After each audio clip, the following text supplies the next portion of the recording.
Hoy es el miércoles 30 de julio, estas son todas las noticias y todas las voces. Primero vamos con lo más urgente.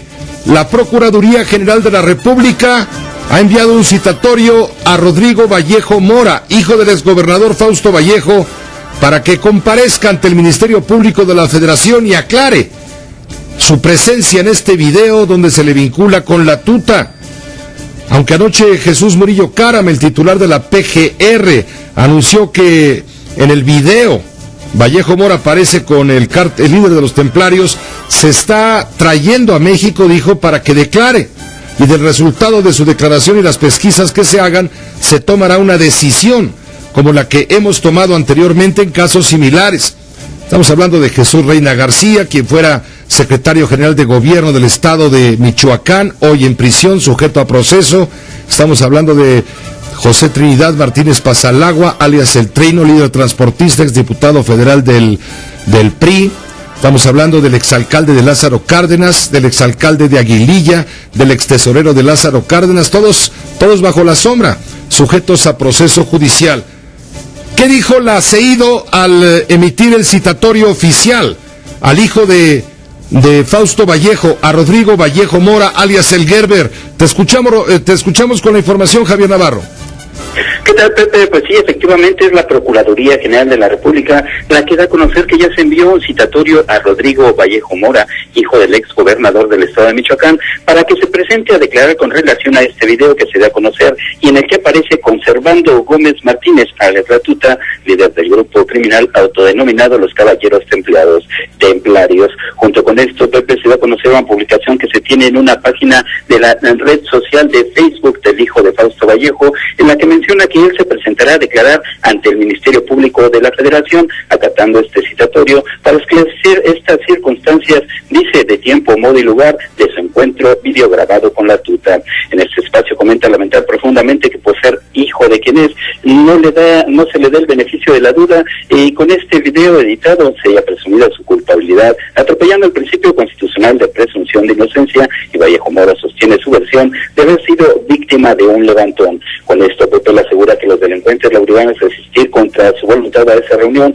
después de un jaripeo donde a su salida ya le esperaban camionetas para llevarlo con La Tuta en una reunión celebrada siempre con amenazas de matar a su hermano. Rodrigo Vallejo mencionó que con esto Servando Gómez quería que le llevara un mensaje a su padre y por ello dice, puedo ver de frente y con dignidad a su familia y confío en que las autoridades actuarán conforme a derecho. Pepe, es el reporte que te tengo. Eso está como para Broso, el payaso tenebroso, ¿no? ¿Quieren que les cuente un cuento? Así más o menos, ¿no? Pues sí, él menciona que esto fue obligado a través de un levantón a asistir a esta reunión con 50 camionetas que lo llevaron por la fuerza, y pues con esto él dice no temer por esta actuación que él tendrá y que tendrá que declarar ante las autoridades de la Procuraduría General de la República. Pepe. Pues te agradezco la información, todavía no se fija la fecha para que se dé esta declaración, esta presentación ante la agencia del Ministerio Público Federal por parte de Rodrigo Vallejo Mora, el hijo de Fausto Vallejo Figueroa.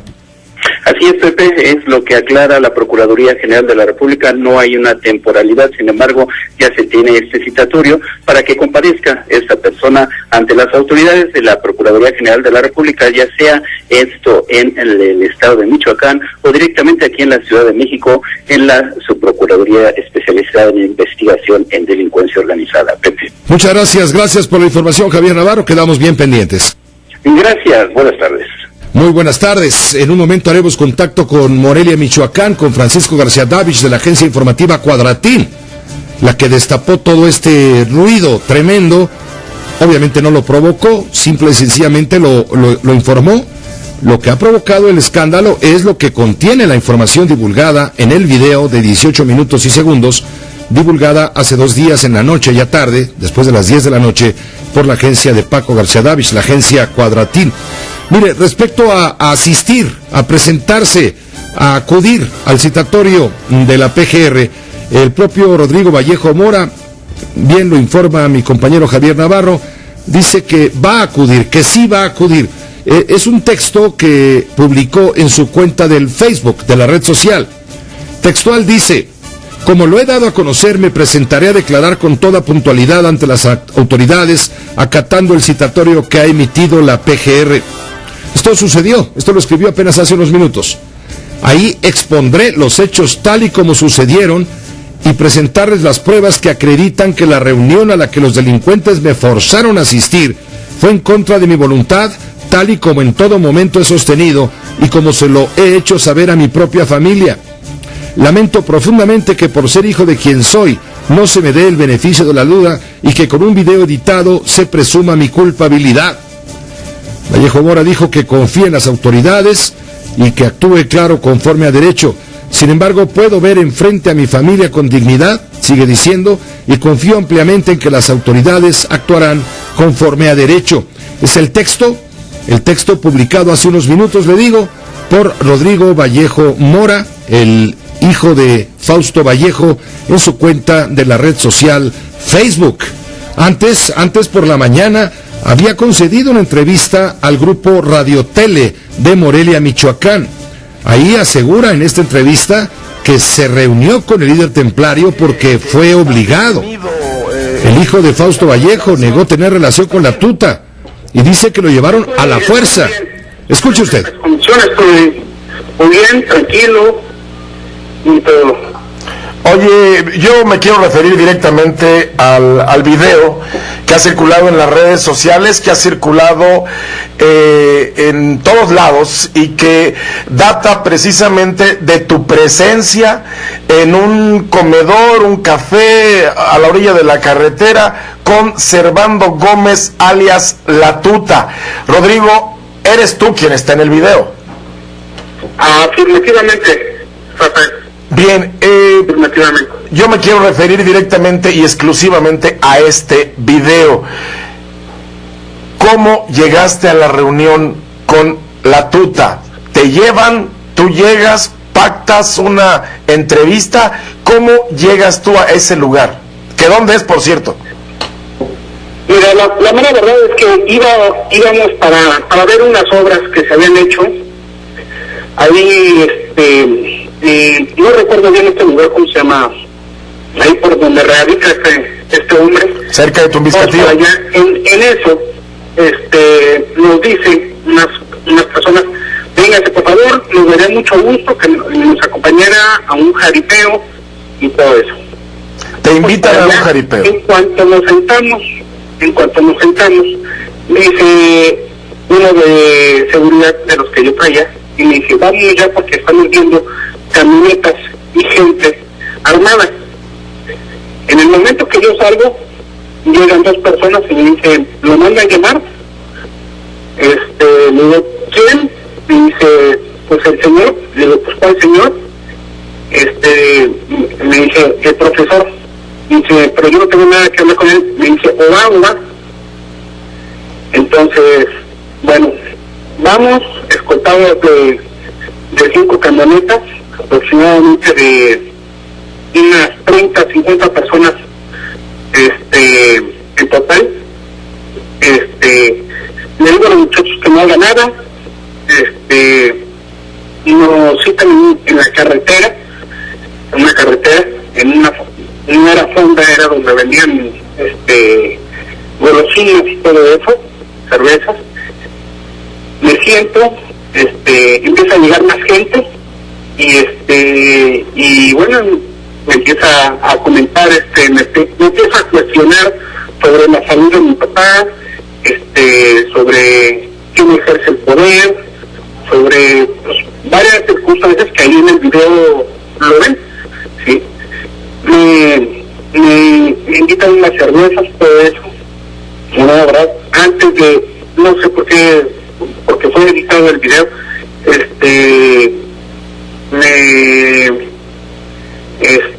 me preguntan que si estoy tranquilo, y le digo, pues sí, pero no sea que vengas.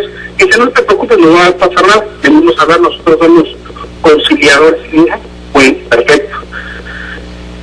Me empieza a preguntar por las cuestiones de mi papá, le digo que mi papá está muy bien y todo eso, que si iba a regresar, le dije que sí. Me pregunta lo que lo van a traer, me dice, no sé, están investigando varias situaciones y todo eso de los demás órganos, pero hasta ahí las funciones que él hace otros factores políticos o personas, yo no las hago, las hace él, yo las desconozco, yo no digo que bueno, hay una muy buena comunicación, y si me preguntan muchas cosas de pues estoy a su orden para responder. Rodrigo, yo te quiero preguntar varias cosas que a mí me surgen y que te las pregunto abiertamente. Tú dices que en el gobierno de Michoacán hay 3 gobernadores: tu papá, que está enfermo, Jesús Reina, que hace las labores en ese momento de secretario de gobierno encargado del despacho del gobernador, y hablas también y te refieres a Guillermo Guzmán, incluso dices, nos traen joda a Fausto y a mí. ¿Qué es eso? Afirmativamente, pues sí, pues porque mi papá estaba afuera con el permiso, la licencia solicitada, Jesús Reina, cargado, entonces, y pues que mi gobernaba era Memo, porque antes de que se fuera, mi papá nos encargó mucho con él, confió mucho en él, póngase de acuerdo con él, lo que se les ofrezca con él. Por eso le digo, como gobernador, no es de que participe dentro de otras funciones. ¿Me explico? Es decir, yo le digo así. En ese momento tú incluso... Nada que yo le voy a lugar a cada uno que corresponde. Claro, tú incluso dices ahí que sigues viviendo en casa de gobierno. Afirmativamente, vivía ahí en casa de gobierno. Oye, Rodrigo, yo te quiero preguntar, porque hay mucha gente que en las redes sociales dice, ay, ¿cómo que lo levantaron si se está tomando una cerveza? Pues, que me quería ver llorando, suplicándome de rodillas o algo así. Te vuelvo a comentar, desde antes de eso, en el video, nada más salen los cuestionamientos, no antes. Yo llegué mucho antes que él. Es decir, el video lo cortaron. No teníamos ni comunicación, ni por radio, ni por teléfono, de absolutamente nada. Sí, estaban bloqueados, tenían un inhibidor. Un inhibidor, como cuando va el presidente a alguna parte para que nadie pueda usar un teléfono celular. Sí, de 2 kilómetros aproximadamente, porque de 2 kilómetros para acá no había nada. Rodrigo, hay un momento en que tú le dices, tengo una idea de hacer una empresa y de manejar un grupo élite. 1, ¿a qué te refieres con empresa? Y 2, ¿a qué te refieres con grupo de élite? Bueno, para empezar, grupo de élite es de cuestión de que me estaban preguntando que cómo bajaban los ánimos para que ya no se calentaran ellos. Yo no me meto ahí tanto. Le dije, es que extorsionen ustedes gente, ya no les cobren cuota. Ahí claramente en el video lo dice, ¿sí? Déjenos trabajar, ¿sí? Y estamos hartos, por eso te digo que es editado. 2, mi empresa, pues es una empresa, porque también me llegaron a cobrar a mí, ¿sí? Mi empresa, que tengo no 1 año ni 2 años, tengo bastantes años y es familiar, ¿sí? Entonces, yo lo que le expuse es que a la gente de Morelia, ¿sí?, de Michoacán, es que ya los tenían hartos, por eso estaba suscitando eso, ¿sí? Él me pidió que lo ayudara para, digamos que, para bajar los ánimos, y cuestión de que, pues, no lo hice y no lo voy a hacer, ¿sí? Tanto así que no conocía a tantos funcionarios, nunca recurrí a ninguna oficina de ningún secretario, ni de ningún subsecretario, ni nada. Así de sencillo, ¿sí? A los que conocía, pues eran los que participaban desde el gobierno municipal, pero yo nunca me paré en una secretaría, nunca. Es decir, el trabajo de tu papá y tu relación familiar estaban independientes de cualquier circunstancia que pudiera tenerse a cuestión. Yo nunca me metí en el trabajo de mi papá, ni esta vez ni anteriormente. Nunca. Era muy independiente. La relación familiar era dentro de casa o en alguna reunión, pero independientemente, nunca. Es más, no tengo ningún teléfono de ningún secretario, ni subsecretario, ni de ningún trabajador. www.radiotele.com.mx. Oye, Rodrigo, cuando estás en comunicación, veo a tu izquierda a Servando Gómez, alias La Tuta, veo una persona del sexo femenino frente a ti y veo una persona a tu derecha, izquierda de la mujer, vestido de negro. ¿Quiénes son y cómo participan ellos en esta reunión, en este video? Porque de repente oigo que opinan, poco, pero opinan.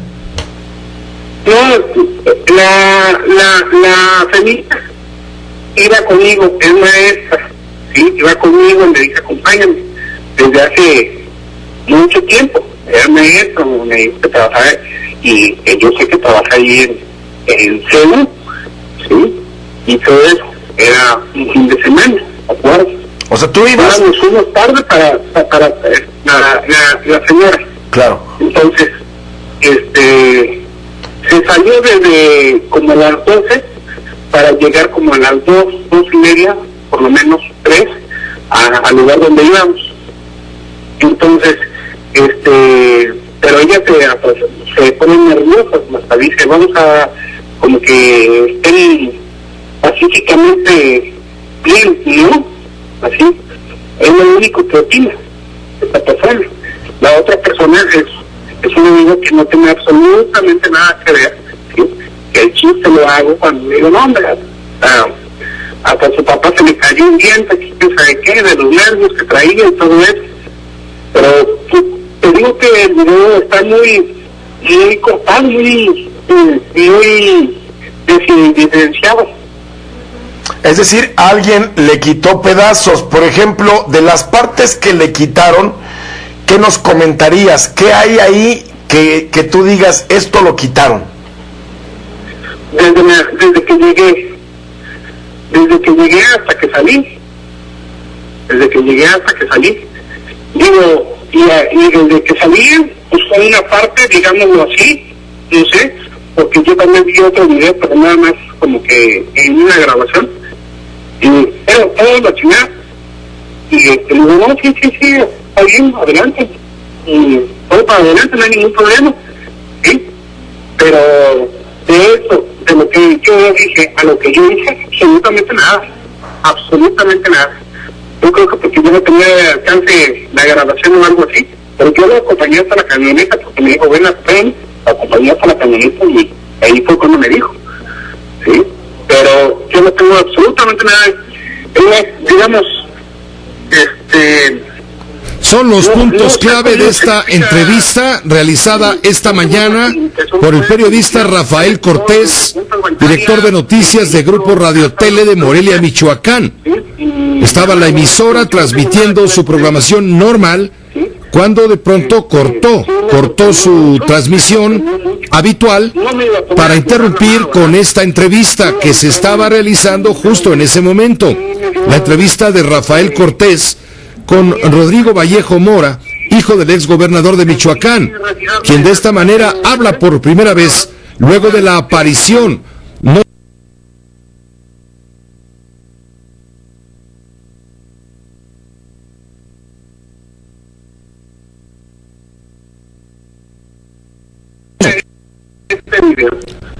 Antes, cuando él llegó,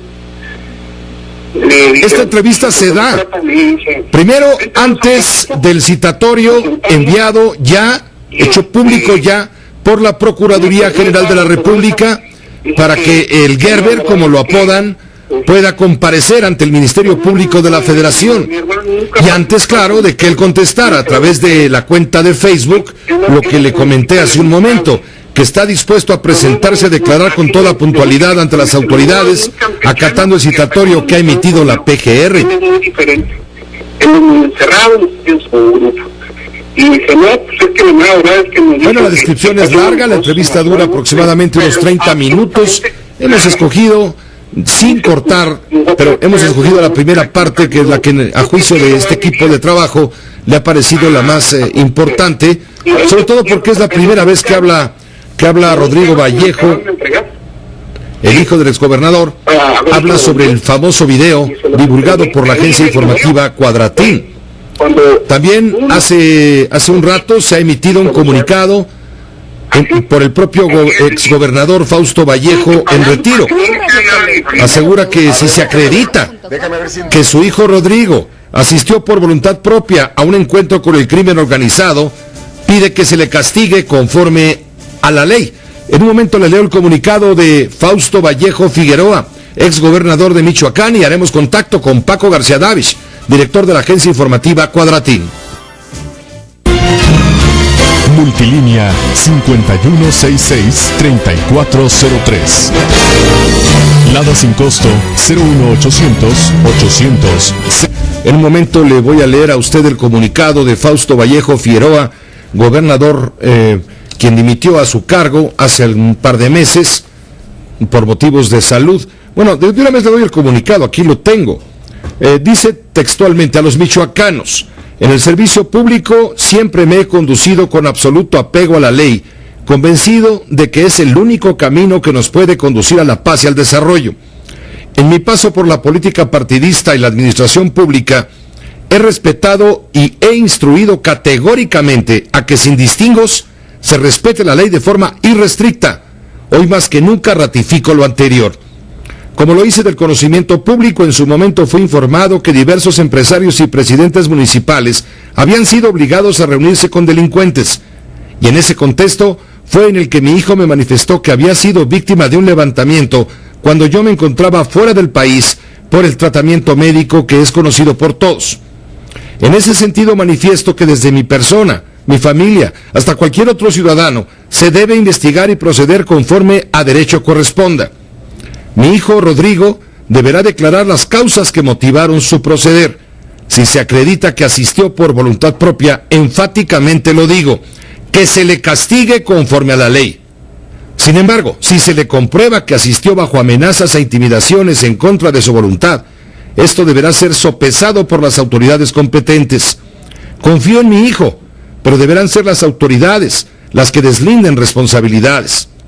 Los michoacanos me conocen, saben quién soy y cómo me he entregado a fondo en mi trabajo de partido y de gobierno, y que nunca he tolerado ni toleraré que se transgreda el imperio de la ley. Saben que mi actuar siempre ha sido apegado a derecho y en consecuencia he sido congruente en mi vida pública y privada. En este sentido, como ciudadano y como padre, confío en que las instancias de procuración de justicia deslinden responsabilidades con absoluto apego a la ley. Atentamente, Fausto Vallejo Figueroa, Morelia, Michoacán, 30 de julio de 2014. Es el comunicado dado a conocer por el gobernador, el ciudadano Fausto Vallejo Figueroa, exgobernador del estado de Michoacán, quien dimitió a su cargo, decidió separarse de su cargo. Todo esto está circulando junto con la entrevista, de la cual presentamos una muy buena parte, realizada esta mañana por radiotele.com.mx de Morelia, Michoacán, realizada por el periodista Rafael Cortés, a Rodrigo Vallejo Mora. Luego vino la declaración de la Procuraduría General de la República. Bueno, desde anoche, de hecho, Jesús Murillo Caram, en Aguascalientes, en una reunión de gobernadores de la zona centro de la República, habló sobre el tema, le preguntaron sobre el tema Vallejo hijo, y él respondió que este asunto se tratará como todos los demás, que seguramente será convocado a declarar ante las autoridades ministeriales federales. Bueno, ya ocurrió el citatorio, ya se convocó por parte de la PGR a que el hijo de Fausto Vallejo se presente a declarar, y más que a declarar, a aclarar los motivos de su presencia en este video divulgado por la agencia informativa Cuadratín, que dirige Paco García Davis.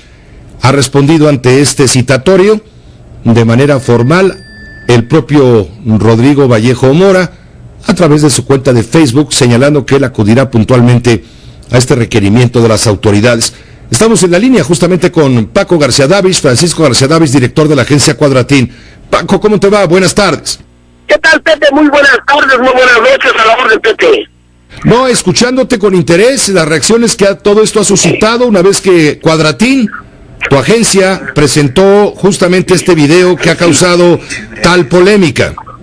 Sí, Pepe, no te estaba sintonizando honestamente en este momento, pero te puedo comentar que lo más reciente en el tema del video que se dio a conocer antenoche es que hace unos cuantos minutos el exgobernador Fausto Vallejo Figueroa ya ha emitido un posicionamiento oficial, pudiese así, en torno de su hijo Rodrigo Vallejo Mora, y en este texto que ha generado vía redes sociales, pues es revalida que siempre ha sido un hombre que haya respetado las leyes, un hombre que se ha conducido dentro de los centros institucionales y de apego al derecho, y por ello dice que ya quiere que se ponga aquí a este tema de su hijo, y dice categóricamente que le pide a las autoridades judiciales correspondientes que su hijo, que si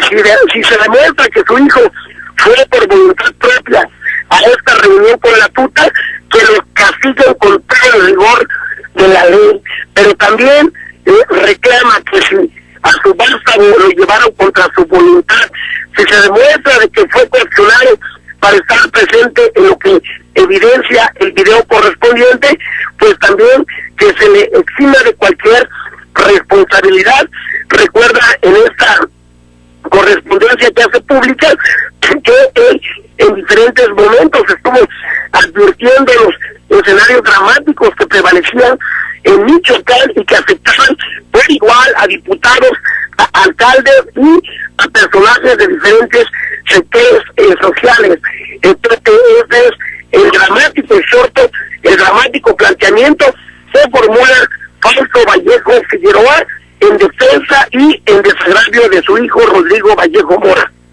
Pues te agradezco, Francisco. Efectivamente dimos lectura completa al comunicado emitido hace unos momentos por el propio Fausto Vallejo Figueroa, el ex gobernador Fausto Vallejo, en donde puntualiza lo que tú acabas de precisar, justamente, que él es el primero, en caso de acreditarse que su hijo haya asistido por voluntad propia al encuentro con la tuta, él es el primero en que pedirá castigo conforme a la ley, pero también dice que si se comprueba que su hijo asistió bajo amenazas e intimidaciones contra su voluntad, esto deberá ser sopesado por las autoridades competentes.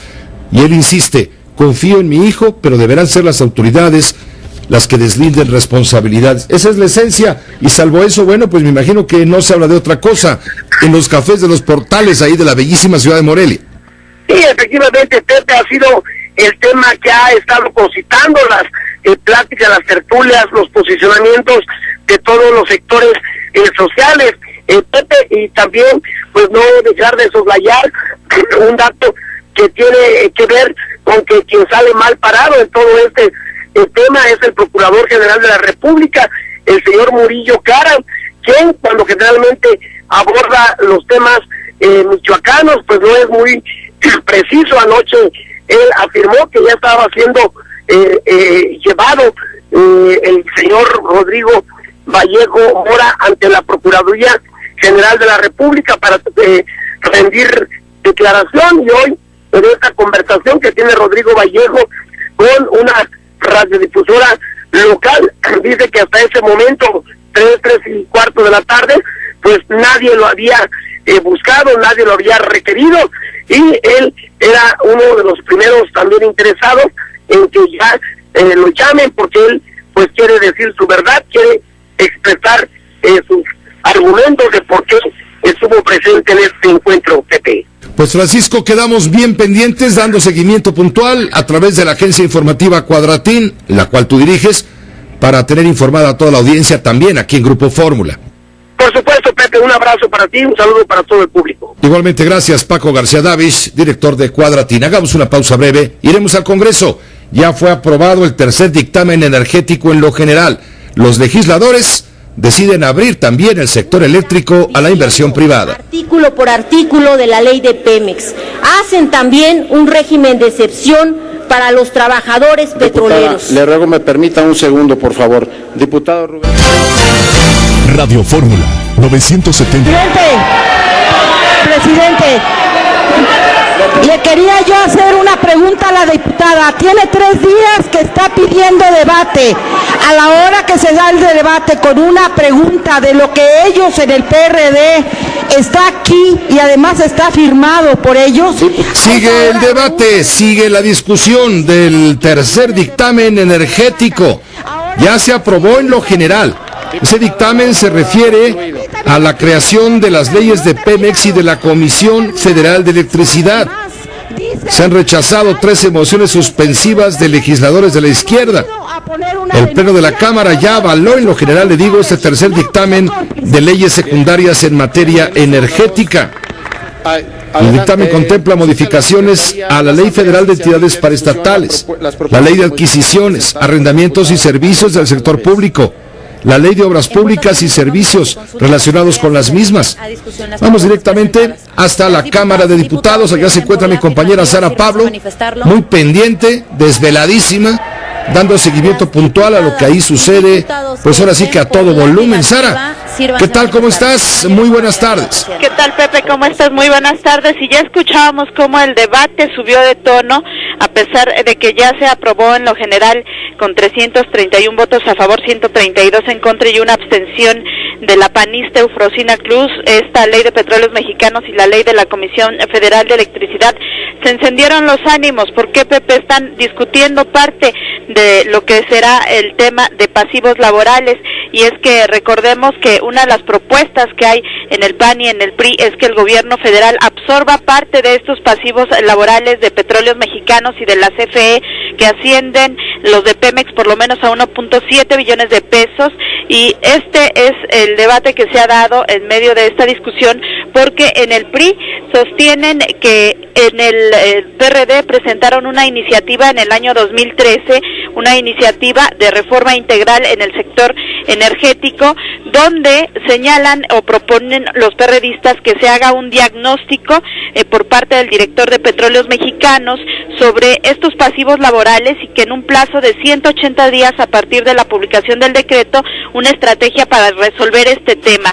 Y se determina también, o se proponen por parte de los PRDistas, que el Consejo de Administración envíe esta estrategia a la Cámara de Diputados por conducto de la Secretaría de Energía, para que estos pasivos pues sean considerados en el presupuesto de Petróleos Mexicanos para el ejercicio inmediato posterior. Esta es la salida que propone el PRD para el tema de los pasivos laborales, y consideran en el PRI, la diputada Iracema González, que con esto hay un reconocimiento en la izquierda de que el gobierno federal debe reconocer esto como deuda pública, porque finalmente Pemex y la CFE son empresas paraestatales. Vamos a escuchar qué fue lo que molestó a los PRDistas. Es la diputada del PRI, Iracema González.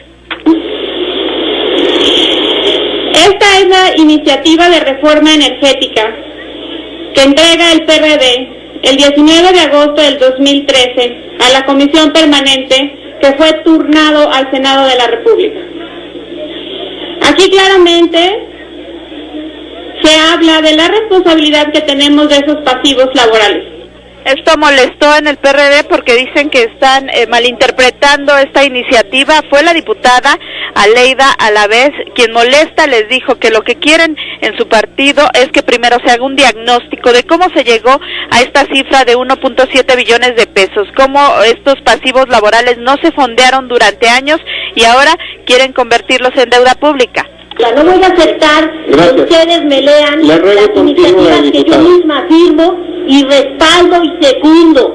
El pasivo laboral primero tiene que atenderse en una investigación precisa de cómo lo crearon, cómo fue que el pasivo laboral existe, cómo no quieren hablar aquí del Pemezgate, cómo quieren encubrir a todos estos dirigentes sindicales que vienen con todo cinismo a votar las leyes para que ahora las deudas que ellos provocaron en Pemex, nosotros las asumamos como deuda pública. Y es que en el PRD también Miguel Alonso Raya pues dijo que estas pensiones laborales de los trabajadores son legítimas, son un derecho que ellos tienen, pero también él denuncia que hay otras pensiones que se pagan a las amantes de los trabajadores. Yo no estoy dispuesto y mi fracción no está dispuesta a asumir las pensiones de quienes metieron como por influencias, de quienes metieron como relaciones de complicidad, de quienes metieron a sus amantes para que ahora estén pensionadas con 70-80 mil pesos en las nóminas de las empresas de Pemex o de Comisión Federal de Electricidad. Parte del debate solamente los pasivos laborales, ya en lo que tiene que ver con esta ley de Pemex, de Petróleos Mexicanos, se determina que habrá un régimen especial sin intervención de la Secretaría de Hacienda en materia de presupuesto, estructura orgánica, políticas de recursos humanos, destino de los ingresos excedentes, reglas de austeridad y reglas y políticas para sus inversiones. Francisco Arroyo Vieira, diputado del PRI, hoy salió a defender esta propuesta del presidente de la República y también pues pactada con el PAN. A mí me da orgullo venir a la Cámara de los Diputados de la representación del pueblo de México a legislar sin complejos.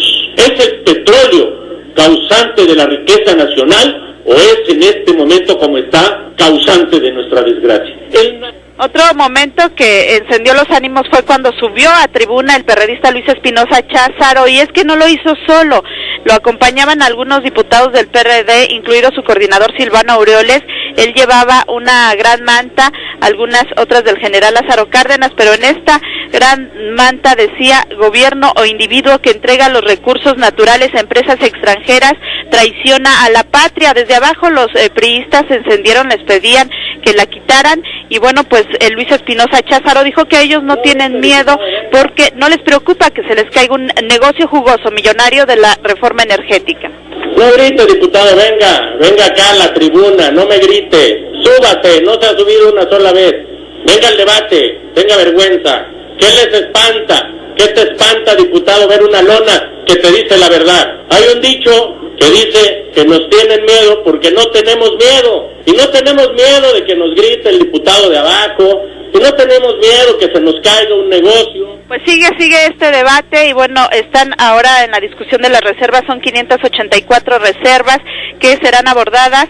En 3 temas se agruparon: el régimen laboral, el régimen de responsabilidad y combate a la corrupción, y finalmente el fortalecimiento de las empresas públicas del Estado mexicano. Rubén Camarillo del PAN pues dijo que ya están cansados de tanta descalificación en la izquierda y que no hagan propuestas concretas. Parte de lo que ocurre aquí en la Cámara de Diputados, Pepe. Bueno, pues sí, intenso, muy intenso este debate, esta escenificación de lo que podríamos calificar así en muy pocas palabras como el desamor sin barreras, ¿no? Sí, Pepe, y es que de plano, bueno, pues a los perredistas les molestó muchísimo que en el PRI desempolvaran esta iniciativa que es del propio PRD del año 2013, en donde ellos de algún modo pues reconocen que esta deuda, estos pasivos laborales deben ser incorporados al presupuesto de Petróleos Mexicanos. Les molesta porque, bueno, pues ahora ellos se oponen a que esto ocurra con una parte de la deuda de los pasivos laborales, y sobre todo pues dicen que primero se tiene que hacer un diagnóstico y cómo se llegó a esta cantidad estratosférica de 1.7 billones de pesos, porque pues hay responsabilidades no solamente de los directores, de los antiguos gobernantes, pero sobre todo también dicen pues están encubriendo actos de corrupción. Pues te agradezco la información desde luego, y estaremos en contacto. No nos despedimos. Tú quedas ahora sí que en pendiente, en pausa. A tus órdenes, Pepe, hasta más tarde. Gracias, hasta más tarde, por supuesto. Este es el debate. También hoy ha trascendido que la empresa MexGas Supply, MGS por sus siglas, es una filial de Pemex Gas y Petroquímica Básica, va a establecer una alianza estratégica con Mercuria y JP Morgan para importar gas natural de los Estados Unidos. Mediante un comunicado de Petróleos Mexicanos se da esta estrategia, luego dice aquí, de un proceso de selección. Se dará apalancando el negocio de gas natural físico que tiene JP Morgan en Norteamérica, mismo que está siendo adquirido por Mercuria. En fin, la nota es que Pemex va a importar gas natural de los Estados Unidos en un nuevo convenio con 2 importantes empresas estadounidenses. Permítanos hacer una pausa. Vamos con Israel Aldave, sí, vamos al Senado. ¿Qué está pasando en el Senado, Israel? Te escuchamos, adelante. ¿Qué tal, Pepe? Gracias. Muy buenas tardes. Mientras tanto, aquí en el Senado de la República, la mesa directiva turnó este día a las comisiones de energía y estudios legislativos las leyes energéticas que fueron modificadas por los diputados federales, es decir, Pepe, la ley de hidrocarburos y la de la industria eléctrica y geotérmica. Las comisiones, Pepe, unidas analizarán y discutirán estas modificaciones a partir del próximo viernes, sábado y domingo.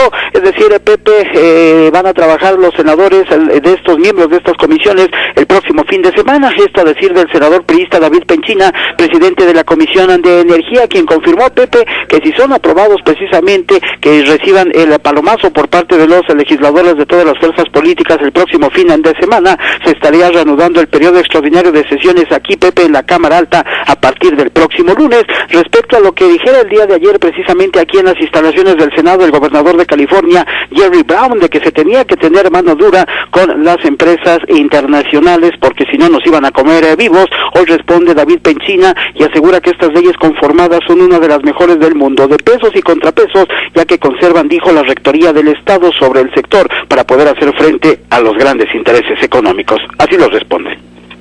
Parece que la frase de Jerry Brown es muy oportuna. Vamos a ver que si es un modelo que tiende a que la rectoría económica del Estado mexicano sea fuerte frente a estos grandes intereses económicos, pero que no por ser grandes intereses económicos debemos de cancelar la oportunidad de este país de que se invierta en el sector, que se transfiera ciencia y tecnología, que le apostemos a la competitividad y la productividad. Es lo que responde Pepe, el senador priista David Penchina, presidente de la Comisión de Energía, quien, como te lo comentaba, Pepe, afirma que el próximo fin de semana se empezará a trabajar aquí en comisiones en estas dos leyes que fueron modificadas por los diputados federales para retomar el periodo extraordinario el próximo lunes, martes e incluso, Pepe, hasta el miércoles para sacar de una vez por todas estas leyes energéticas. Pepe, el reporte. Te agradezco la información, Israel Aldave, desde el Senado de la República. Sobre todo esto, esta referencia a la frase del gobernador de California de visita en México, visita de trabajo, Jerry Brown, respecto a que les recomienda a los senadores pues tener mucho cuidado con las empresas que se van a asociar en la explotación petrolera a partir de las reformas energéticas. Dice, tengan cuidado porque se los pueden comer vivos.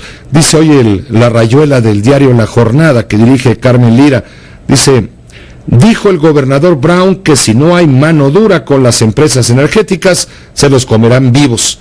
Así será, nos comerán vivos, dice La Jornada hoy en su rayuela. Hagamos una pausa breve, regresamos para informarle que hasta el momento 90 personas han declarado en torno al edificio de Fontanet. Fontanet es el funcionario de la Secretaría de Finanzas del Gobierno de la Ciudad de México, asesinado la semana pasada de 13 balazos de 9 milímetros, y sobre lo cual ayer presentamos el video que tomó una cámara de un edificio de seguridad ubicado enfrente, justo donde ocurrieron los hechos, un video que fue divulgado en la página de internet por el periódico El Universal. En un momento regreso con esto y más. José Cárdenas informa.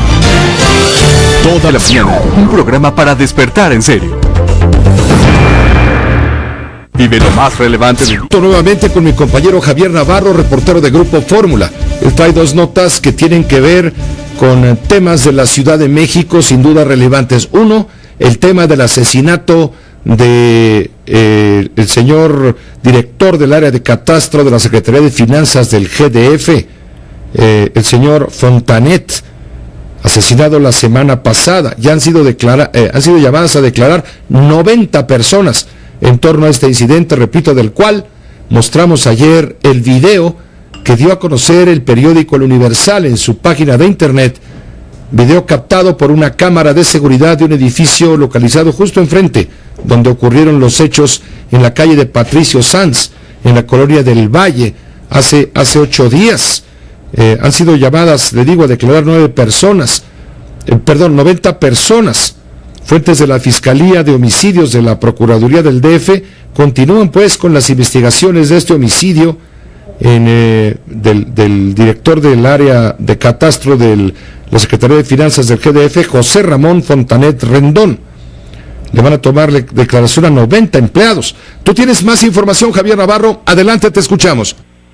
Así es, Pepe, pues continúa esta investigación por parte de la Fiscalía de Homicidios de la Procuraduría General de Justicia Capitalina de este asesinato de José Ramón Fonsanet en Rendón, con lo que se hizo ya una inspección de su lugar de trabajo ubicado en las oficinas de la Secretaría de Finanzas del Gobierno capitalino, localizada en la delegación Cuauhtémoc, aquí en el centro de la Ciudad de México. Con el voto ya se hizo la revisión minuciosa de documentos, de archivos, de correspondencia, así como de la computadora asignada a este subdirector del área de levantamiento de la zona de catastro, en busca de algún indicio que pudiera dar alguna información relacionada con el ataque que lo privó de la vida hace algunos días en calles de la colonia del Valle. Parte de esta investigación, Pepe, también tiene esta previsión de tomar la declaración de todos los empleados que mantenían alguna relación con el funcionario capitalino, para lo cual pues ya son citadas casi un centenar de personas, además de que también se revisan las llamadas y los mensajes que realizó Fontanet en Rendón en sus teléfonos personales.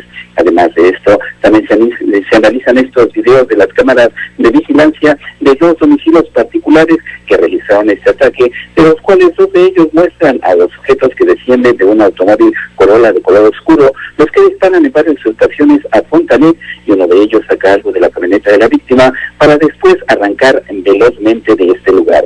También se lleva a cabo el análisis de las grabaciones de las cámaras de vigilancia del gobierno capitalino, Pepe, con lo que también se trata de seguir la ruta de escape de los tres delincuentes que privaron de la vida con varios impactos de bala a Fontanet en Rendón, en la calle de Patricio Sanz, en la delegación Benito Juárez del sur del Distrito Federal. Pepe, es el reporte que te tengo. Esto en cuanto a la declaración que van a tomarle en la Procuraduría, que de hecho están tomando ya elementos del Ministerio Público en la Procuraduría del Distrito Federal, a 90 personas. No quiere decir que estén implicadas, no, se les llama como pues para que den su opinión como testigos, para que comenten todo esto con las autoridades, todo en afán de lograr una pesquisa que lleve a dar con los asesinos de este exfuncionario del gobierno del Distrito Federal. Pero por otro lado, hoy la policía en Ixtapalapa logró detener un vehículo a bordo del cual descubrieron a 6 migrantes, a 6 ilegales. ¿Tú tienes el dato, Javier? Así es, efectivamente, Pepe, son elementos de la Secretaría de Seguridad Pública capitalina los que detuvieron al conductor de un tráiler, esto en calles de la delegación Iztapalapa, al oriente de la Ciudad de México, después de que trasladaba a estas 6 personas centroamericanas que se encontraban ilegalmente en nuestro país. Esto ocurrió, Pepe, en el cruce de la avenida Periférico con la calle de Revolución Social en la unidad habitacional Vicente Guerrero, donde operadores de cámaras de videovigilancia notaron que policías auxiliares venían en persecución de un tráiler de color blanco con caja del mismo color. Con apoyo de otras patrullas fue interceptado este vehículo para realizar una revisión, y al notar que se encontraban rodeados, el chofer detuvo la marcha y bajó para echar a correr junto con otras 2 personas que venían a bordo del tráiler, pero metros adelante fueron detenidos. De esta forma, Pepe, el conductor, se identificó como Antonio Blancas Cruz, de 40 años de edad, y el otro par de individuos dijeron de ser de nacionalidad salvadoreña, y al realizar la revisión de esta unidad, se encontraron escondidas en el camarote a 4 personas más, un hombre de 36 años y una menor de 14, quienes dijeron ser hondureños, además de otras 2 personas de origen guatemalteco. Al requerirles sus identificaciones, ellos mencionaron que no contaban con documentación alguna que acreditara su estancia legal en el país, por lo que fueron puestos a disposición junto con el chofer del tráiler de la agencia del Ministerio Público Federal de la delegación Iztapalapa. Pepe, el reporte que te tengo. Completo, Javier, completo, gracias y pendientes. Gracias, buenas noches. Gracias, muy buenas noches. En relación con el tema migratorio, por cierto, hoy hubo un operativo en Huixtla, en el estado de Chiapas. Resulta que hoy hubo un operativo para impedir que migrantes ilegales aborden el tren de la Bestia en su camino hacia los Estados Unidos. Vamos con Eduardo Torres, él es corresponsal de Grupo Fórmula, allá en Tapachula, Chiapas. Eduardo, ¿cómo te va? Muy buenas noches. Eduardo, ¿me escuchas? Bueno, resulta que hubo declaraciones sobre este operativo. Según información obtenida por la gente indocumentada, hubo uniformados y hubo civiles armados que estaban a la altura del nuevo reclusorio federal allá en Huixtla, Chiapas, a unos 300 metros de las vías del tren de la Bestia, tratando de localizar a migrantes. Agentes del Instituto Nacional de Migración detuvieron una pareja de centroamericanos con un menor de edad, los cuales pretendían subir en el ferrocarril que salió alrededor de la 1 de la tarde de Huixtla, municipio a 50 kilómetros de la frontera con Guatemala. Los integrantes del Grupo Beta, los agentes del Instituto Nacional de Migración y los civiles armados estaban tapados de la cara como si fueran delincuentes. Esto lo dijo el sacerdote Heyman Vázquez Medina, párroco de Huixtla. Dijo que agentes del Instituto Nacional de Migración y personas vestidas de civil y armadas fueron las que actuaron. Según lo que dijeron los centroamericanos, eran unos 10 o 12 hombres vestidos de civil y unos 15 del Instituto Nacional de Migración, además de otros del llamado Grupo Beta, quienes impidieron a los migrantes abordar el tren de la bestia.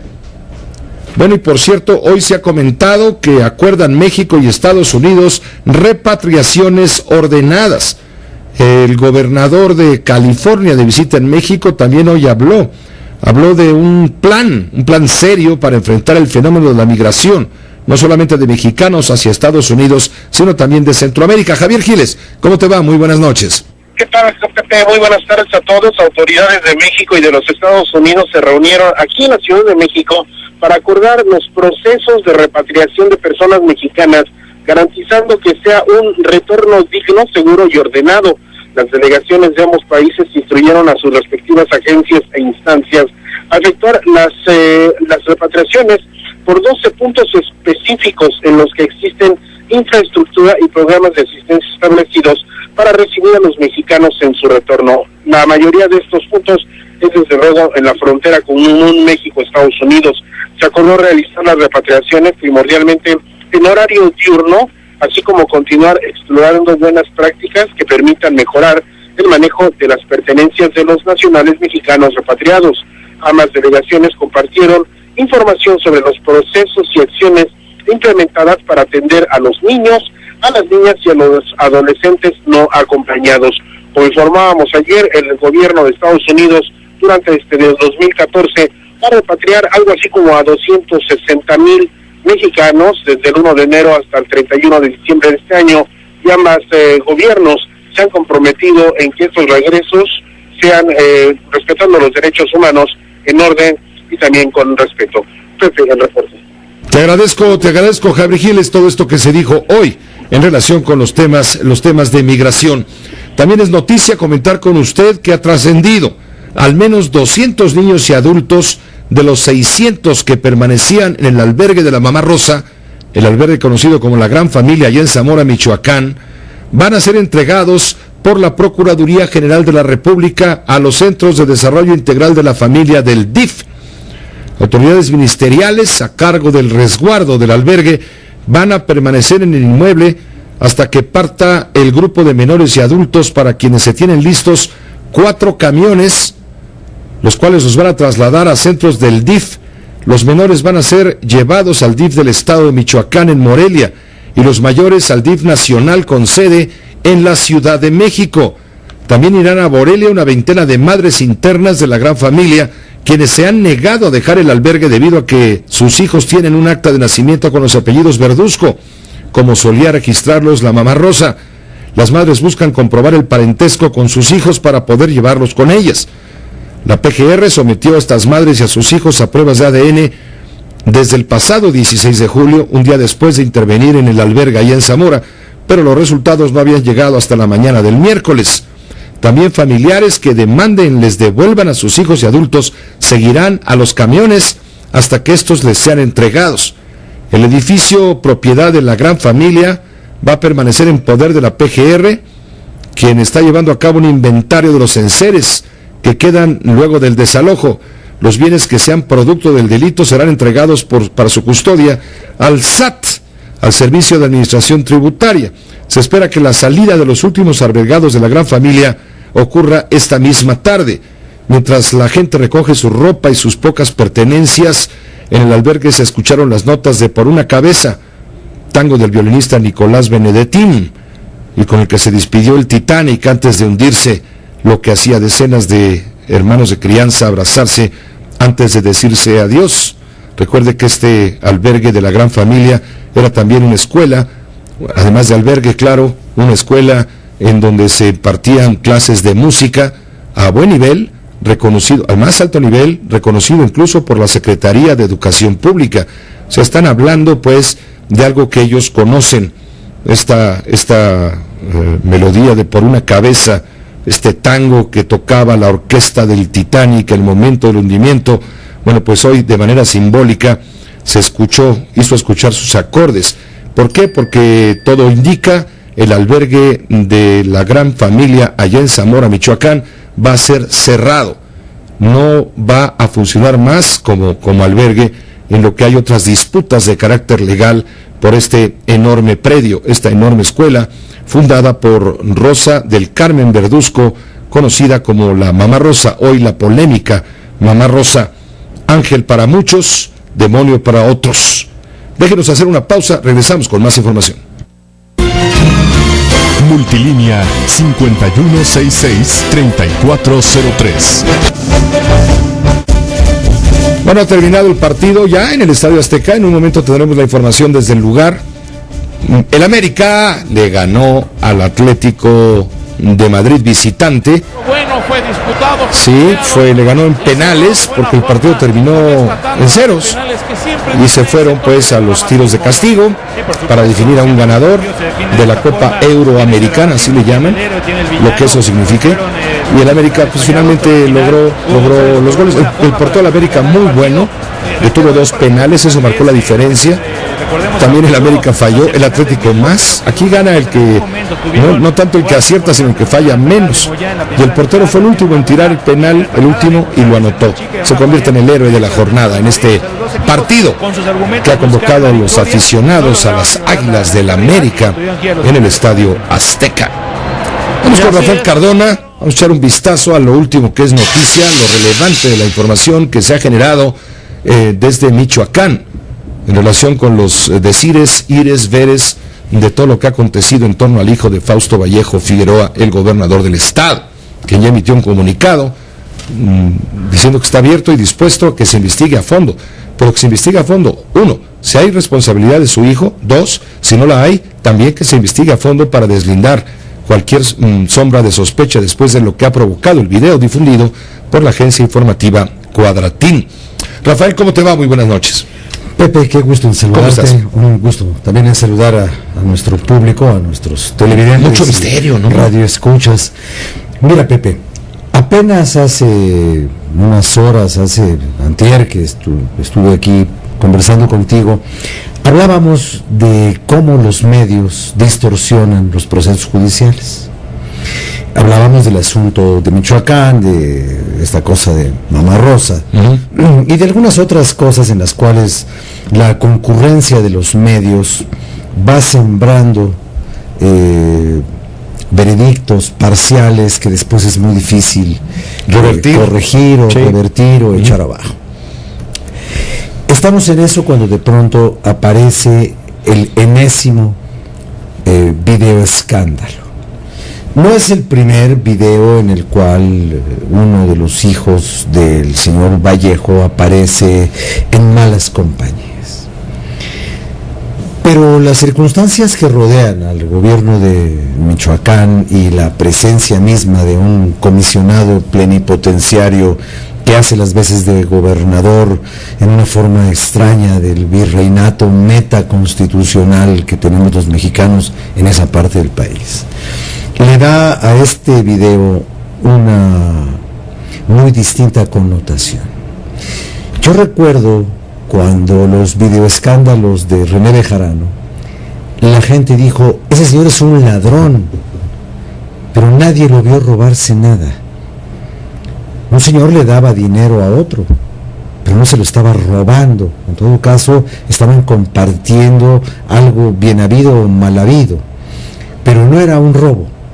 En este caso, lo que estamos viendo es un señor que habla con otro y que dice cosas absolutamente mal informadas para acabarla de completar, ¿no? Que hay 3 gobernadores en Michoacán y que mi papá... Se ve que este cuate o no sabía lo que estaba diciendo o estaba diciendo deliberadamente cosas equivocadas. Yo no soy experto en materia de derecho, creo que Murillo Caram, el señor procurador, sabe más de derecho que yo. Estoy absolutamente seguro. Pero en ese video no configura delito alguno, lo que yo vi. Yo no sé si este joven Rodrigo estaba ahí blofeando o era un emisario de su papá. Eso no lo sé, y eso no lo dice el video, y eso tendrá que ser investigado. Pero esta investigación ya empezó con el pie izquierdo.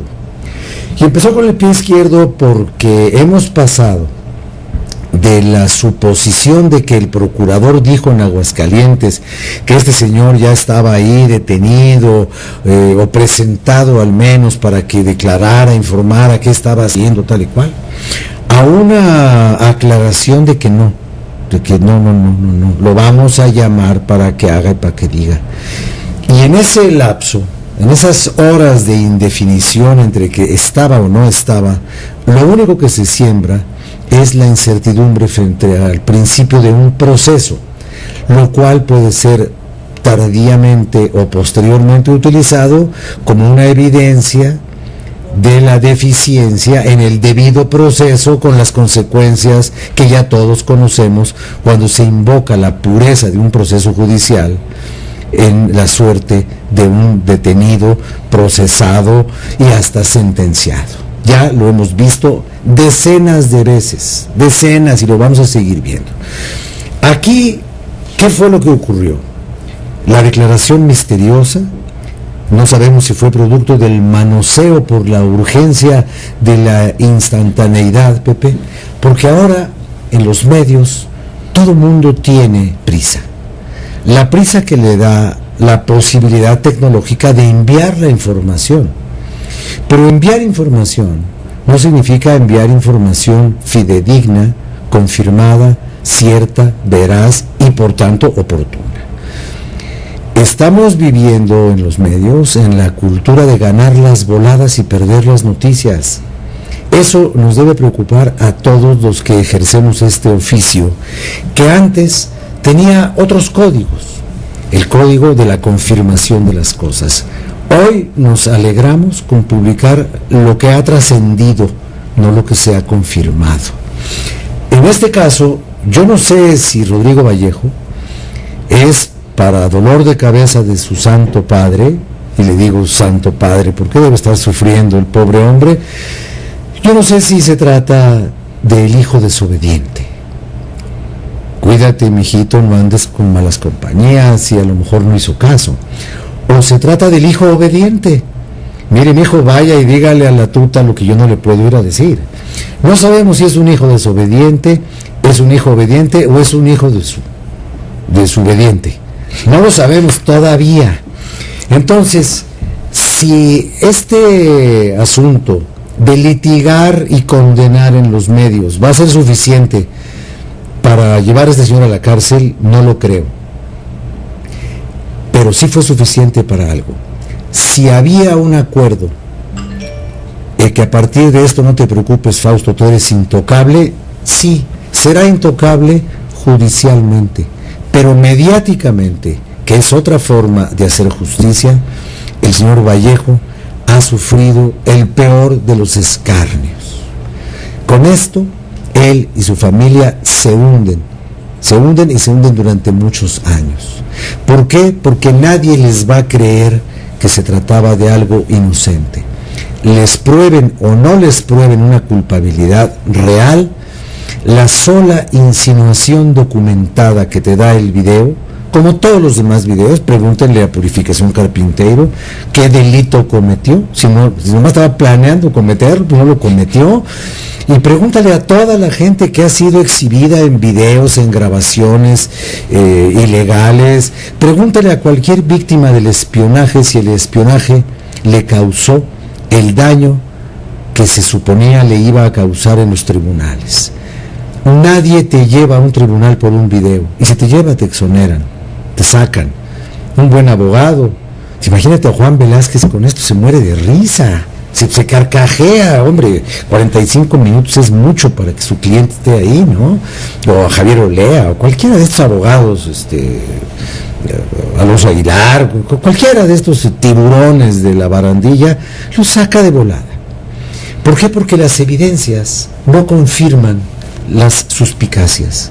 Y ni las suspicacias ni las evidencias poco contundentes son materia para llevar a alguien a la cárcel. Y en esas condiciones, lo único que sufre un daño es la confianza de los ciudadanos en el poder justiciero de sus instituciones. No pasa nada. Esa es la frase con la cual cualquier mexicano termina una discusión cuando se habla de política, de justicia o de lucha contra la corrupción. No te preocupes, aquí no pasa nada.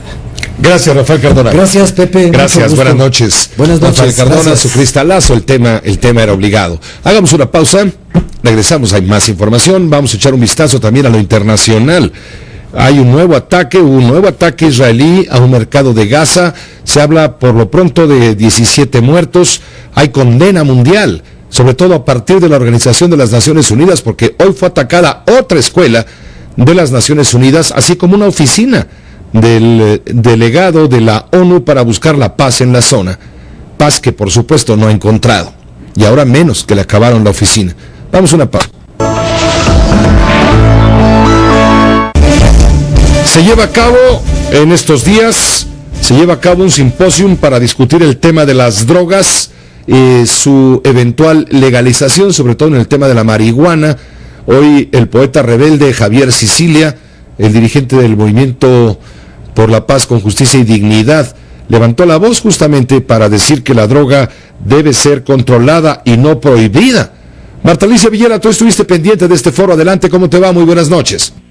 Pepe, te saludo con gusto, muy buenas noches. Javier Sicilia, fundador del Movimiento por la Paz, señaló que no se puede desvincular el origen de la droga en el número de muertos, de desaparecidos y de desplazados en el país, y en este sentido se pronunció por terminar con la política prohibicionista de las drogas y que se enfoque como un tema de salud pública. Durante su participación en el Foro Internacional de Política de Drogas, Javier Sicilia sostuvo que una alternativa, Pepe, es que haya mercado de drogas regulado, en donde sea el Estado el que tenga el control, en lugar de que el control lo tenga el crimen organizado. El activista participó en la mesa con la ponencia de la política de drogas desde la perspectiva de derechos humanos, en donde sostuvo que prohibir la droga solamente alimenta el crimen organizado, las cárceles, el tráfico de dinero, el comercio de armas, negocios todos de la muerte. Javier Sicilia sostuvo que el gobierno de Enrique Peña comete varios errores. En principio, al continuar con la estrategia de combate al crimen como asunto de seguridad. En segundo lugar, haber descabezado a los cárteles de la droga, porque solo se consiguió atomizar la delincuencia, diversificarla en otros crímenes como la trata de personas, el secuestro y la extorsión. Pepe, vamos a escuchar. Si la estrategia, y es una estrategia que ha continuado el gobierno de Enrique Peña Nieto, primero, haber declarado la droga como un asunto de seguridad y un crimen. Segundo, haber sacado al ejército para perseguir a los narcotraficantes. Esto obligó a que los narcotraficantes generaran ejércitos de sicarios tan armados como el ejército mexicano. Tercer error, descabezar a los capos. Sigue siendo una política, porque esos ejércitos que controlaban los capos o que controlan los capos se atomizaron, y como no tienen acceso fuerte a la droga, como lo tienen los grandes capos, diversificaron el crimen, la trata, la extorsión, el secuestro.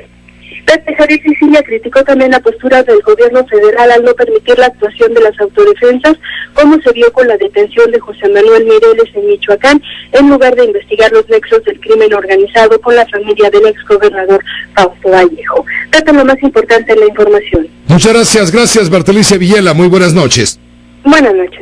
También agradecemos al doctor Jorge Castañeda, politólogo, colaborador en este espacio informativo también de Grupo Fórmula, sobre este tema que es uno de los temas que tanto le interesan y sobre el cual ha escrito muchísimo, como por ejemplo la semana pasada en el periódico Reforma, donde él habitualmente es colaborador semanal, y ahí Jorge Castañeda inicia su artículo que titula Más Marihuana, inicia con una frase muy afortunada, dice, sigue la mata dando.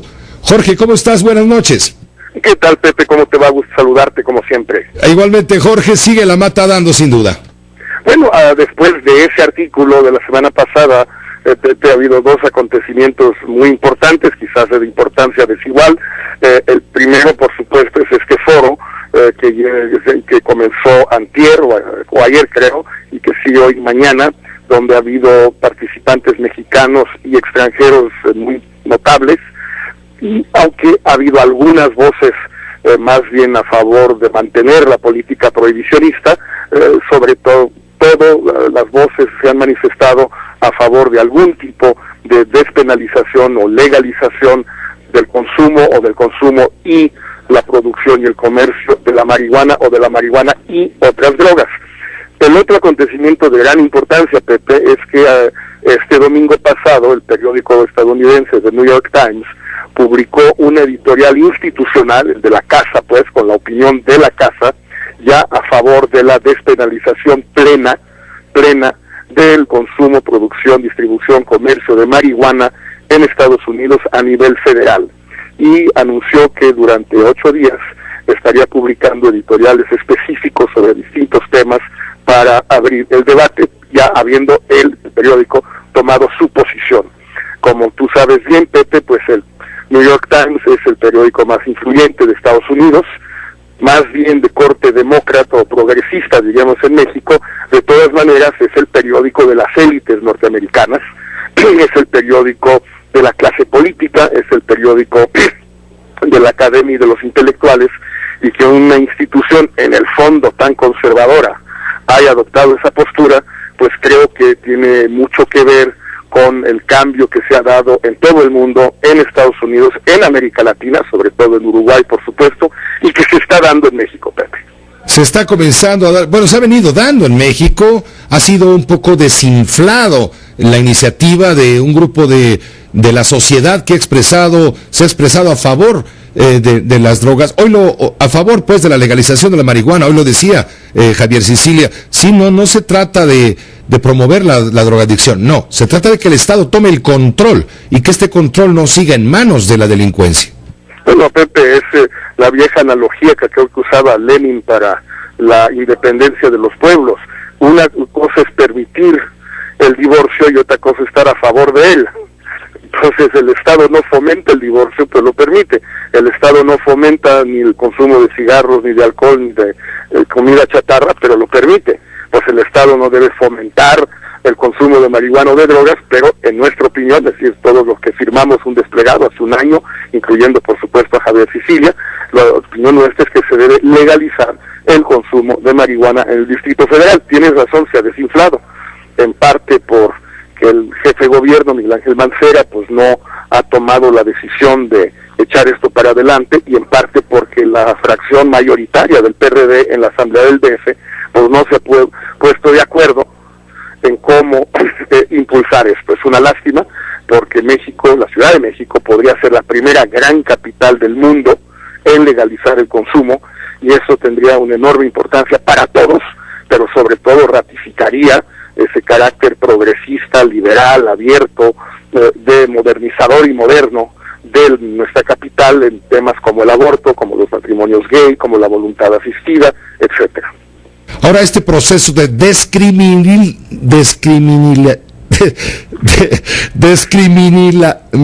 No, estás como estoy como la maestra del Bester, hermano. Estoy muy mal. Estás peor que el Bester. Estoy peor que el Bester. Bueno, esto de descriminalizar el consumo de las drogas, pues no se ha logrado, porque finalmente en vía de mientras es un buen camino, y hay la intención de hacerlo, pero esto no se ha logrado, sigue siendo motivo de extorsión por parte de la autoridad.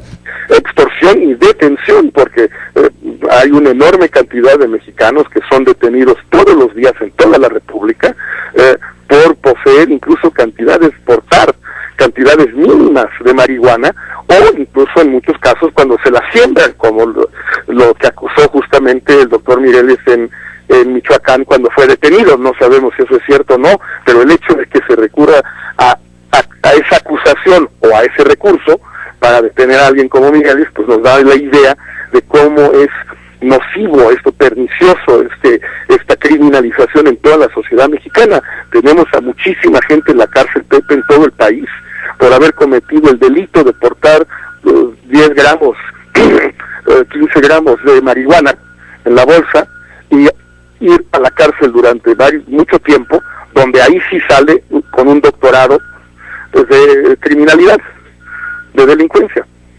Jorge Castañeda, agradecemos mucho, como siempre, tu colaboración en tu espacio. Gracias, Pepe, te mando un fuerte abrazo. Otro para ti, gracias. Un buen consejo: cuando una palabra no le salga como a mí, divídala por sílabas y le va a salir descriminalización. ¿Verdad, maestra Lester? Vamos a una pausa, regresamos. Multilínea 5166-3403. Lada sin costo 01800-800. Noticias. Todas las voces.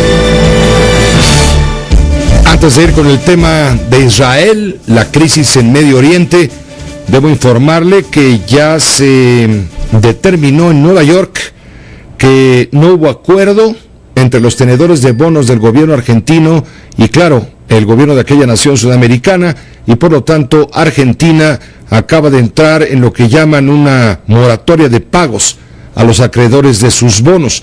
Hubo un mediador en toda esta contienda entre los que querían cobrar y a los que no les pagaba el gobierno, y el propio gobierno, quien tenía varias propuestas para manejar este asunto que han denominado los fondos buitre.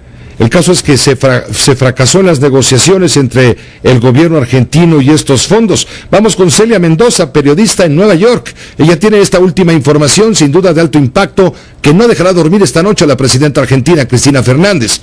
Celia, ¿cómo te va? Buenas noches en Nueva York. Muy buenas noches, muchas gracias. Celia, cuéntanos qué fue lo que se decidió en esta falta de acuerdo. Finalmente entra Argentina en lo que llaman un default.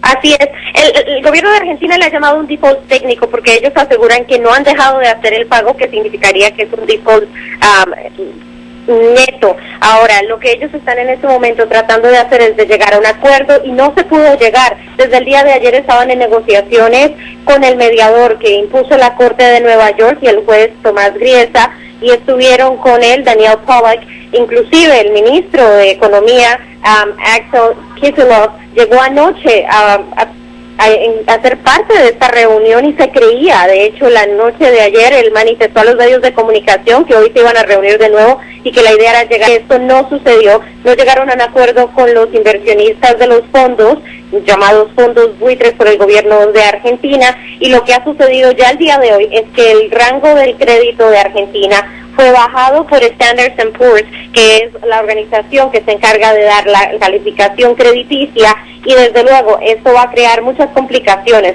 Recordemos que lo que tenía que suceder el día de hoy es que se tenía que hacer un pago de $539 millones para que se le pagara a todas las personas que normalmente se les paga a final de mes como parte del canje, y las personas que estaban de acuerdo. Sin embargo, el juez Tomás Griesa dijo que si no se hacía el pago completo de los $1.500 millones que se le debe a los fondos buitres, ellos no podían utilizar ese dinero. Inclusive el mes pasado devolvió fondos que ya se habían puesto en un banco de Nueva York, porque el juez asegura que hasta que ellos no lleguen a ese acuerdo no se va a hacer ningún tipo de pago a estas personas, lo que ha llevado a que se haga este default técnico. Lo que estamos esperando en este momento es determinar exactamente qué va a suceder en los próximos días, porque lo que esperaba obviamente el gobierno de Argentina era que se llegara a un acuerdo, que el juez les diera una extensión para que ellos pudieran seguir trabajando esto, ya que lo más complicado para la Argentina, aparte de que haya este default técnico,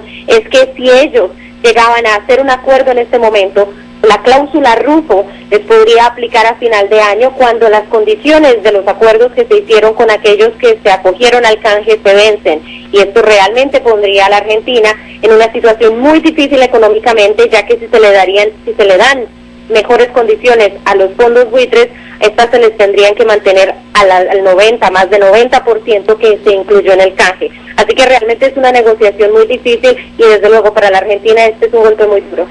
Mala noche para Argentina, sin duda, después de no haberse logrado este acuerdo en intención. Te agradezco, Celia Mendoza, a través de la información que nos envías desde la ciudad de Nueva York. Muchas gracias a ustedes. Hasta luego, gracias, Celia Mendoza, periodista allá en Nueva York. ¿Qué está pasando en Medio Oriente? Le vamos a tratar de explicar este asunto con mayor detenimiento, por supuesto, apelando el análisis de expertos en el tema. No es justamente uno de los temas nuestros favoritos, pero bueno, nuestra obligación es tratar de explicarle a usted. Sobre todo es una información que mucho servirá sin duda a los miembros de la comunidad argentina, la querida comunidad argentina en México, y a través de este esfuerzo informativo de Grupo Fórmula lo haremos posible el día de mañana, si me permite.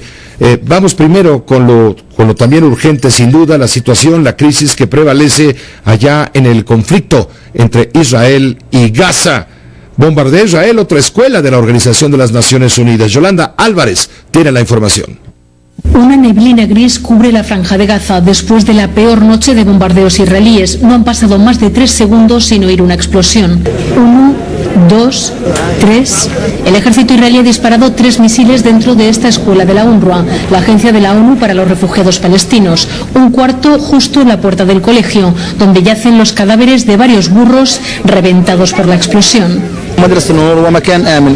Esto tenía que ser un lugar seguro para las familias que se refugian aquí, pero de madrugada el ejército israelí empezó a bombardear alrededor y no pensábamos que también lo haría dentro de la escuela, nos cuenta su director.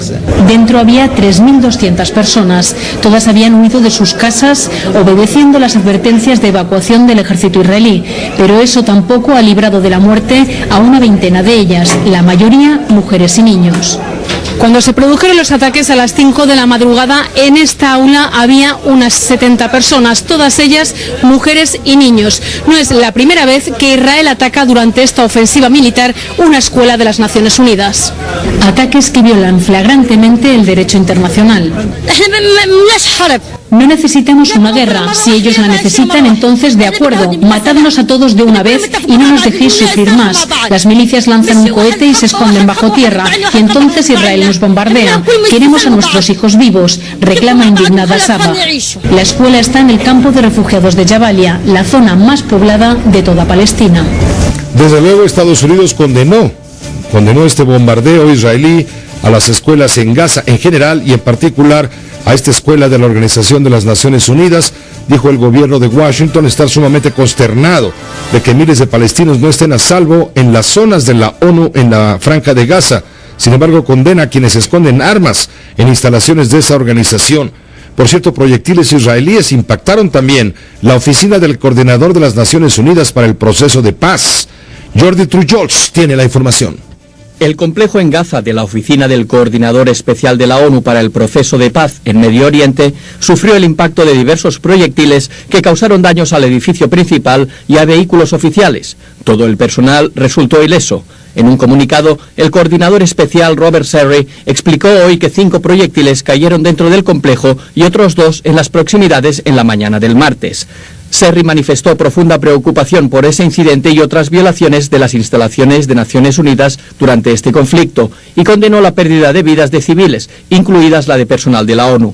En tanto que se investiga el suceso para determinar la autoría de ese ataque, el coordinador manifestó que se ha recordado a las partes su responsabilidad de proteger las operaciones de la ONU, su personal y sus instalaciones, y que deben seguir siendo inviolables en base al derecho internacional. Esto en cuanto al conflicto en Medio Oriente. En cuanto a la situación generada por el derribo del avión malasio en territorio de Ucrania hace 15 días, hoy los prorrusos de la República Separatista de Donetsk están impidiendo el acceso a los restos, a los equipos investigadores en torno a los restos del avión derribado. El reporte viene de Euronews. Así impedían los rebeldes separatistas el acceso a observadores de la OSCE a la zona del avión derribado en el este de Ucrania. En esta ocasión no estaban presentes los investigadores holandeses que ya han intentado durante 4 días sin éxito acercarse a los restos.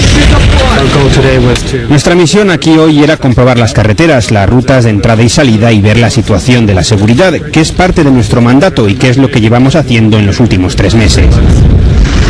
Los enviados holandeses, nacionalidad de la mayoría de fallecidos, han rechazado desplazarse este miércoles denunciando la falta de seguridad, pese a que aún quedan cuerpos sin recuperar. El gobierno ucraniano ha criticado la actitud de los separatistas. Me gustaría destacar, decía el primer ministro interino, que Ucrania lamenta que hasta ahora en el territorio controlado por las guerrillas prorrusas no se haya permitido acceder al lugar de esta terrible tragedia a los expertos internacionales que investigan la catástrofe. Aunque los enfrentamientos se mantienen, Kiev ha declarado además que no realizará ningún ataque en 20 kilómetros a la redonda del lugar del avión para facilitar la labor internacional. Bielorrusia ha anunciado por su parte que acogerá conversaciones entre Ucrania, Rusia y la OSCE sobre la crisis, aunque sin dar fechas. José Cárdenas informa. Todas las noticias, todas las voces. Miércoles, ¿cómo estás? 10.com. Ahí estamos. ¿Cómo estás, Pepe? ¿Bien? Bien, ¿qué novedades? ¿Qué Facebook? ¿Qué? Pues varias novedades. Facebook, esta que es la red social más usada del mundo, 1.320 millones de cuentas tiene nada más. Anunció que desaparecerá el chat o la posibilidad de platicar escrito, pues el chatear, como decimos normalmente, dentro de la aplicación de Facebook en los teléfonos móviles, que es como la mayoría de la gente utiliza esta red social hoy en día. ¿Es como el WhatsApp? Es parecido al WhatsApp, nada más que con tus contactos de Facebook. Sí, correcto. Entonces con ellos puedes escribir, mandar, ya sabes, fotos, etcétera, y también puedes hablarles con tu voz, o sea, hacer el equivalente a una llamada telefónica.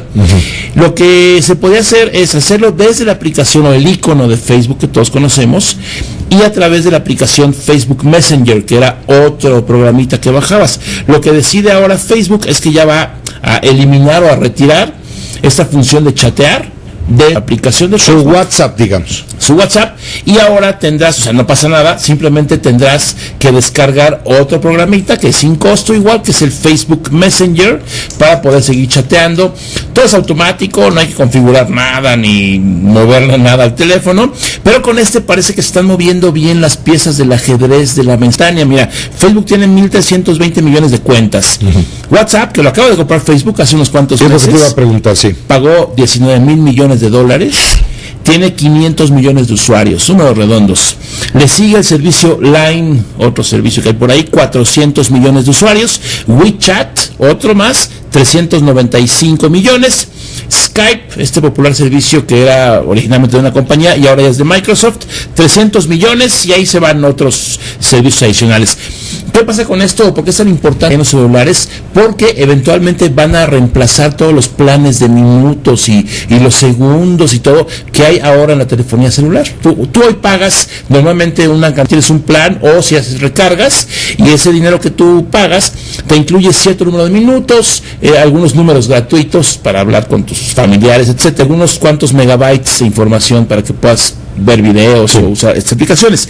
Con el desarrollo de los chats en general, ya es mucho más fácil y opera de forma más sencilla hacer llamadas, el equivalente a una llamada telefónica desde la propia aplicación. Esto quiere decir que tú vas a estar en el Facebook Messenger y yo te quiero hablar y somos amigos en Facebook, simplemente oprimo un botón y te hago una llamada, suena como un teléfono, es exactamente igual que hacer una llamada, pero no consumes tus minutos del plan que tengas o del paquete que tengas.